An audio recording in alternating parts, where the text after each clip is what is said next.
మనమే టీజర్ పేలింది. మరో హాయ్ నానా అంటున్నారు, మరో రణరంగం అనేస్తున్నారు. విచిత్రం ఏంటంటే శర్వానంద్ ఏ ప్రయోగం చేసినా పేరు తప్ప వసూళ్లు రావంటారు. కాకపోతే తన కెరీర్లో 5 సార్లు ఇలాంటి కామెంట్స్కి బ్రేక్ వేశాడు. ఈసారి కామెంట్లకే కాదు, ఫ్లాపులకు కూడా బ్రేక్ వేయాల్సిన అవసరం ఉంది. 30 డజన్ ఫ్లాపులతో తన కెరీర్ గ్రాఫే పడిపోతోంది. మనమే టీజర్ మెల్లిగా వైరల్ అవుతోంది. మరో హాయ్ నాన్న అంటూ ట్రోలింగ్ షురూ అయిన పాటతో పాటు సినిమా టీజర్ కి మంచి స్పందనే వస్తోంది. కానీ శర్వానంద్ స్టోరీ సెలక్షన్ తో పేరు తప్ప వసూళ్ల వరదే మిస్ అవుతుందనే కామెంట్ కి బ్రేక్ పడట్లేదు. శర్వా చేసిన ప్రయోగాల్లో జానుకి మంచి పేరొచ్చింది. ఒకే ఒక జీవితం ఫీల్ గుడ్ మూవీగా తనని మరో మెట్టెక్కించింది. ఇక ఆడవాళ్లు మీకు జోహార్లతో ఫ్యామిలీ ఆడియన్స్ లో శర్వాకి మంచి మార్కులే పడ్డాయి.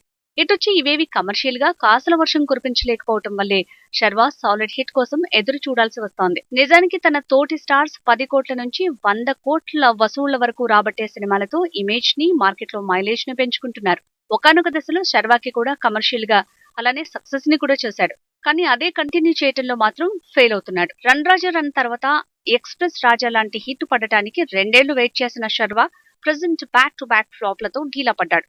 ఏకంగా 3 పావు డజన్ల ఫ్లాప్లతో 3 ట్రిపుల్ హ్యాట్రిక్ షాక్లు ఫేస్ చేశాడు. 9 ఫ్లాప్లతో ఢీలా పడ్డ శర్వానంద్ మనమే మూవీతో ఈసారి రూట్ మార్చాడు. మరో ప్రయోగం చేశాడు.